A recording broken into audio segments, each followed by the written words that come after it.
ఎక్కువగా మీరు అందరు కూడా రాజ్యసభ ఎవరికి ఇస్తారా అనే ఆతృతతో ఉన్నారు. అది డెఫినెట్గా మేము ప్రెస్ రిలీజ్ ఇస్తాం. అయితే ఉన్న దాంట్లో ఒకటి మరి మా ఎన్డీఏ పార్ట్నర్స్ అయినటువంటి జనసేనకి కేటాయించడం జరిగింది. మిగతా 3 కూడా తెలుగుదేశంకి ఉంటుందని తెలియజేస్తున్నాం. అలాగే ఇప్పుడు ఇంతసేపు కూడా ఎక్కువ డిస్కషను ఈ 2 సంవత్సరాలు ఎన్డీఏ అభివృద్ధి చేసినటువంటి దాని మీద డిస్కషన్ జరిగింది. అలాగే దాన్ని ప్రజల్లోకి ఏ విధంగా తీసుకువెళ్ళాలి, ఎందుకంటే రేపు 12వ తారీఖు వస్తే 2 సంవత్సరాలు పూర్తవుతున్నటువంటి నేపథ్యంలో, అలాగే కేంద్రంలో బీజేపీ పార్టీ నరేంద్ర మోడీ గారి సారథ్యంలో మరి 9వ తారీఖుకి 2 సంవత్సరాలు పూర్తి అవుతున్నటువంటి నేపథ్యంలో ఉమ్మడిగా తీసుకొని కార్యాచరణ రూపొందించుకున్నాం. దాన్ని ప్రజల్లోకి తీసుకువెళ్ళాలి అని చెప్పి నిర్ణయం తీసుకున్నామని చెప్పి ఈ సందర్భంగా తెలియజేస్తున్నాం. అలాగే ఇందులో 3 పార్టీలు కూడా రేపు 9వ తారీఖున తిరుపతిలో వెల్ఫేర్ మీద, అలాగే 12వ తారీఖున అమరావతిలో గవర్నెన్స్ మీద, 15వ తారీఖున విశాఖపట్నంలో డెవలప్మెంట్ మీద, అభివృద్ధి మీద కార్యక్రమం తీసుకుంటున్నామండి. దాంతోపాటు మిగతా రోజులు ఏదైతే 13వ తారీఖున 16, 17, 18, 19, 20 తారీఖున డిస్ట్రిక్ట్ లెవెల్లో అటు మంత్రులు, ఎమ్మెల్యేస్, శాసనసభ్యులు అందరూ కలిపి ఈ అభివృద్ధి కార్యక్రమాన్ని తీసుకెళ్తామని చెప్పి తెలియజేస్తున్నాం. ఆ స్కెడ్యూల్ అంతా కూడా మీకు త్వరలోనే రిలీజ్ చేస్తాం. మీకు ఈరోజు ఈవినింగ్ కానీ, లేట్ నైట్ కానీ, లేకపోతే రేపు మార్నింగ్ కానీ పూర్తిగా ఈ స్కెడ్యూల్ అంతా రిలీజ్ చేస్తాం. అయితే ఈరోజు ముఖ్యంగా ఇది ఈ 2 సంవత్సరాల అచీవ్మెంట్ని ప్రజల్లోకి తీసుకువెళ్లాలన్న దాని మీద ఎక్కువగా చర్చించుకోవడం జరిగిందని చెప్పేసి ఎన్డీఏ పార్ట్నర్స్ మధ్య చర్చ జరిగిందని చెప్పి ఈ సందర్భంగా తెలియజేస్తున్నాం. దీంతోపాటు స్పెషల్ ఇంటెన్సివ్ రివిజన్ ఏదైతే ఓట్ల కార్యక్రమం ఉందో దాని మీద కూడా డిస్కషన్ జరిగిందని చెప్పి తెలియజేస్తున్నాను. నమస్కారం. నేను డీటెయిల్గా అందరికి నమస్కారం అండి. ఈరోజు గౌరవ ముఖ్యమంత్రి గారి నాయకత్వంలో గౌరవ ఉప ముఖ్యమంత్రి గారు పవన్ కళ్యాణ్ గారు, అదేవిధంగా భారతీయ జనతా పార్టీ నుంచి మాధవ్ గారు, 3 పార్టీల నుంచి పల్లా గారు, తర్వాత జనసేన నుంచి నేను కూడా అందులో పాల్గొన్నాం. ముఖ్యంగా గౌరవ ప్రధానమంత్రి గారి 12 సంవత్సరాల పరిపాలన పూర్తవుతున్న సందర్భంగా, అదేవిధంగా రాష్ట్ర ప్రభుత్వం ఏర్పడి 2 సంవత్సరాలు ఎన్డీఏ కూటమి ఏర్పడిన సందర్భంగా అభివృద్ధి మరియు సంక్షేమం రెండింటిపైన కూడా క్షేత్రస్థాయిలో ప్రజలకి మరింత దగ్గరయ్యే విధంగా చేసిన కార్యక్రమాలు ప్రజలకి చేరే విధంగా అంతిమంగా 3 పార్టీలు కలిసి కార్యక్రమాన్ని విజయవంతంగా చేయాలని గౌరవ ముఖ్యమంత్రి గారు చంద్రబాబు నాయుడు గారు, అదేవిధంగా గౌరవ ఉప ముఖ్యమంత్రి గారు పవన్ కళ్యాణ్ గారు కూడా దీనికి స్పష్టంగా ఒక కార్యాచరణ సిద్ధం చేయమని చెప్పడం జరిగింది. కేంద్ర ప్రభుత్వం నుంచి, భారతీయ జనతా పార్టీ నుంచి కూడా నాయకత్వం, అదేవిధంగా సెంట్రల్ మినిస్టర్స్ కూడా దీంట్లో పాల్గొనే అవకాశం, వాటి గురించి కూడా మాధవ్ గారు మాట్లాడారు. అవి కూడా చాలా వరకు ఫైనలైజ్ అయినాయి. 9వ తారీఖు నుంచి 20వ తారీఖు వరకు ఈ జరబోయే ఈ కార్యక్రమాల్లో భాగంగా 3 బహిరంగ సభలు ఇప్పుడే సోదరులు పల్లా గారు చెప్పినట్టు 9వ తారీఖున తిరుపతిలో, 12వ తారీఖున అమరావతిలో, 15వ తారీఖున విశాఖపట్నంలో ఈ 3 సభలు కూడా నిర్వహించడమే కాకుండా వివిధ జిల్లాల్లో జిల్లా కార్యక్రమాల తర్వాత నియోజకవర్గ స్థాయిలో కూడా కూటమిలో పాల్గొన్న మా 3 పార్టీలు కూడా కలిసికట్టుగా క్షేత్రస్థాయిలో పర్యటించి దాదాపు 24 కార్యక్రమాలు, 24 మాసాల్లో మేము అందించిన అనేక అభివృద్ధి సంక్షేమ కార్యక్రమాలు 24 కార్యక్రమాలు కూడా 28 జిల్లాల్లో ఈ కార్యక్రమాలు నిర్వహించే విధంగా గౌరవ ముఖ్యమంత్రి గారు ఒక కార్యాచరణ రూపొందించమని చెప్పడం జరిగింది. అది త్వరలోనే మీకు ప్రకటిస్తామని ఈ సందర్భంగా తెలుపుతూ ఈ కార్యక్రమాన్ని అందరూ కూడా ఒక బాధ్యతతోటి పాల్గొనాలి. Telugu Desam party, Janasena party, Bharatiya Janata party నాయకత్వం, క్షేత్రస్థాయిలో ఉన్న మా క్యాడర్ అందరూ కూడా కలిసికట్టుగా ఈ కార్యక్రమాల్లో మన నాయకత్వం ఏ విధంగా మనని ఈ విజయం కోసం ప్రజలు మన ఆశీర్వదించారో ఆ ఆలోచనతోటి వాళ్ళు అందించిన ఈ ఆశీర్వచనాన్ని మరొకసారి అంకిత భావంతో పనిచేసుకుంటూ ముందుకెళ్ళడానికి ఏదో చక్కటి అవకాశంగా మేము అందరం కూడా భావిస్తూ ఇప్పుడు మాధవ్ గారిని మాట్లాడమని కోరుతున్నాను. అందరికీ నమస్కారం. 12 సంవత్సరాల నమ్మకం, అభివృద్ధి, అలాగే పేదల సంక్షేమం అనే ఒక థీమ్తో కేంద్ర ప్రభుత్వం ఆధ్వర్యంలో ఈ యొక్క 12 సంవత్సరాల కార్యక్రమం చేయాలని చెప్పి నిర్ణయించడం జరిగింది.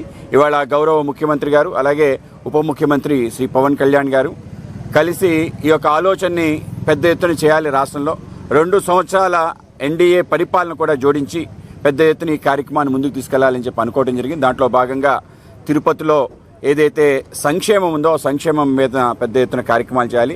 కేంద్ర రాష్ట్ర ప్రభుత్వాలు సంక్షేమం కోసం ఏ కార్యక్రమాలు చేసింది, ప్రజలు ఏ విధంగా దాంట్లో లబ్ధి పొందారనే విషయాన్ని, అలాగే 14వ తారీఖు మన 12వ తారీఖు అమరావతిలో ఏదైతే 12 సంవత్సరాల నమ్మకం అంటే గుడ్ గవర్నెన్స్ సంబంధించిన పెద్ద ఎత్తున కార్యక్రమం ఇక్కడ చేసి ఏ విధంగా పరిపాలన సుపరిపాలన ఏ విధంగా ఉంటే దాని యొక్క లాభం ఏ విధంగా ఉందని, అలాగే 15వ తారీఖు విశాఖపట్నంలో అభివృద్ధి అంటే ఏ రకంగా డబుల్ ఇంజిన్ సర్కార్ ఉండటం కారణంగా ఏ రకమైన పరిశ్రమలు వచ్చాయి, ఎటువంటి స్టార్టప్స్ వచ్చాయి, ఏ విధంగా ఇది ఏ రాష్ట్రానికి రాని విధంగా పెట్టుబడులు వచ్చాయి అనే విషయాన్ని కళ్ళకట్టేనట్టు చూపించాలని చెప్పి ఆలోచన.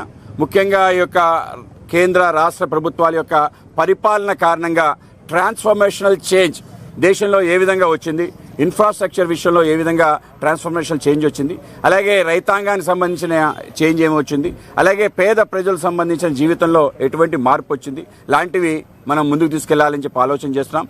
అలాగే ప్రపంచవ్యాప్తంగా ఏ విధంగా ఇవాళ భారతదేశం యొక్క గౌరవం పెరిగింది అనే విషయాన్ని కూడా ఈ యొక్క సందర్భంగా హైలైట్ చేయాలని చెప్పి అనుకుంటున్నాం. గౌరవ ముఖ్యమంత్రి గారు ఈ కార్యక్రమాలను ఈ విధంగా డివైడ్ చేయాలి. 9వ తారీఖు ఆయన ప్రమాణ స్వీకారం చేసిన రోజు కాబట్టి ఆ రోజు ప్రారంభిద్దామన్నారు.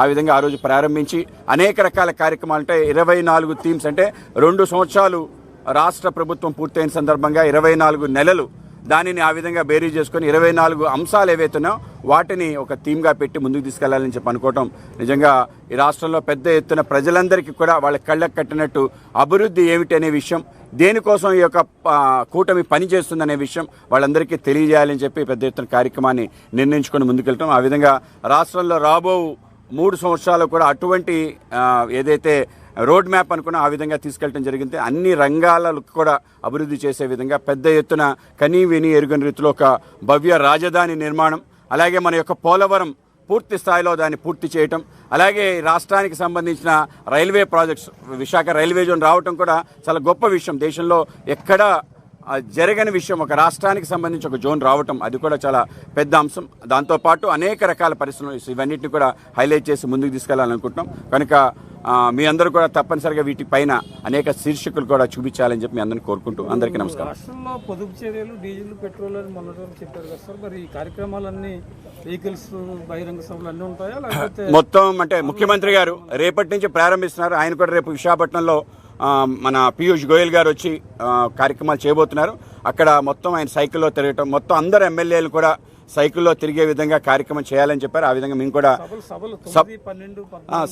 సభలు అంటే బెనిఫిషియల్ తీసుకొచ్చి సభలు నిర్వహిస్తారు. ఇంత ఏదైతే పటాటోపం హడావిడి కాకుండా దాన్ని ఎంత సింపుల్గా చేయాలో ఆలోచన చేస్తారు. ఆ విధంగా ఏవైతే సప్తపదులు ప్రధానమంత్రి చెప్పారో వాటిని తూచా తప్పకుండా పాటిస్తూ కార్యక్రమాలు చేయడం ప్రజల్లోకి వెళ్ళడం. లేదు అవేమి లేవు. ఇవన్నీ కూడా కేంద్ర పార్టీ నిర్ణయిస్తుంది. కేంద్ర రాష్ట్ర ప్రభుత్వాలు కలిసి ఆలోచన చేసి ఒక నిర్ణయం తీసుకుంటే ఆ విధంగా భారతీయ జనతా పార్టీ లేనట్టు కాదు, దాంట్లో కూడా ఉన్నట్టే. సో ఆ విధంగా తెలుగుదేశం జనసేనకు ఉంటే బీజేపీకి ఉన్నట్టే.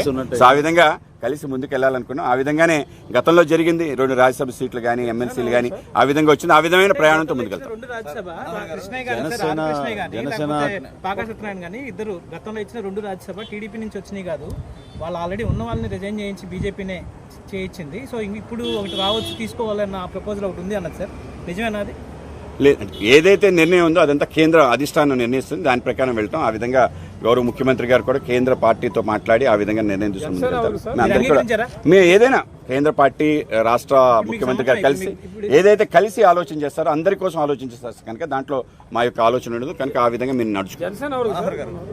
అది జనసేన పార్టీ అభ్యర్థి ఎవరు అనేది మా పార్టీ అధ్యక్షులు పవన్ కళ్యాణ్ గారు నిర్ణయిస్తారు. ఇంతకుముందే ఎన్డీఏ సమావేశంలో జనసేనకు ఒక సీటు కేటాయిస్తున్నట్టు గౌరవ ముఖ్యమంత్రి గారు, అదేవిధంగా పవన్ కళ్యాణ్ గారు, అదేవిధంగా కేంద్ర ప్రభుత్వంలో ఉన్న పెద్దలు కూడా మాట్లాడారు కాబట్టి ఆ నిర్ణయానికి వచ్చినప్పుడు తప్పకుండా రాబోయే రోజుల్లో ఆ నిర్ణయం తీసుకుంటారు. Thank you sir. మాధవ్ గారు ఈ తెలంగాణ ఎపిసోడ్ సార్ అంటే రాలేదు. అయితే మాకు అభిప్రాయం ఏదైతే తెలంగాణ సంబంధించిన అంశం అంటే రాష్ట్రంలో విభజన జరిగిపోయింది, అయిపోయింది, అది కార్యక్రమం అయిపోయింది. ఇప్పుడు ఏదైతే ప్రాంతీయ విద్వేషాలు రెచ్చగొట్టాలని ప్రయత్నం చేసే ఏ శక్తులు ఏదైనా వాటి శక్తుల్ని పీచమంచడం, తప్పనిసరిగా దీని పెద్ద ఎత్తున మాట్లాడటం జరుగుతుంది. దేశం అంతా ఒకటిగా నిలపాల్సిన అవసరం ఉంది. ఇటువంటి ఒక విధర్మీయ శక్తులు, వేర్పాటు శక్తులు ఎక్కడెక్కడ పెరిగినా వాటిని తప్పనిసరిగా మనం దుడమాడుతాం. ఆ విధంగా కలిసి వెళ్తాం. ఇవాళ భారతీయ జనతా పార్టీ, జనసేన, టీడీపీ కలిసి వెళ్తున్న తీరుని అందరికీ కూడా కంటగింపుగా మారింది. కనుక ఒక నెరేటివ్స్ బిల్డ్ చేసి ఒక ప్రయత్నం చేస్తున్నారు. కనుక ఎవరెవరైతే విశ్లేషకులు అనుకునేవాళ్ళు, లేకపోతే వాళ్ళంతా స్వయం ప్రకటన మేధావులు ఎవరైతే ఉన్నారో వాళ్ళందరి యొక్క ప్రయత్నం ఏదైతుందో ఆ ప్రయత్నాన్ని తప్పనిసరిగా దాన్ని తిప్పికొట్టడం జరుగుతుంది. అందరిలో కూడా జాతీయత పెంచే విధంగా ఏ విధంగా దేశంలో అన్ని పార్టీలు పోటీ చేయొచ్చు. వాళ్ళ బీఆర్ఎస్ వెళ్ళి ఆంధ్రప్రదేశ్లో కూడా కమిటీ ఏర్పాటు చేసుకుంది, అక్కడ మహారాష్ట్రలో ఏర్పాటు చేసి స్వయంగా తిరిగాడు. ఇప్పుడు ఈ విధంగా మాట్లాడటం ఏదైతుందో అసలు ఏ విధంగా అంగీకరించేది లేదు. ఈ విధంగా ఎవరు మాట్లాడినా కూడా వాటిని ఆ విధంగా ప్రజలు తిప్పికొడతారు. అక్కడ కానీ ఇక్కడ కానీ అటువంటి అభిప్రాయం లేదు. అందరూ ఒకటిగా ఉంచుకొని వెళ్ళాలనుకున్నాం. దాన్ని పెంచే ప్రయత్నం, జాతీయత భావాలు పెంచే విధంగా మీ అందరం కలిసి కృషి చేస్తాం. Thank you.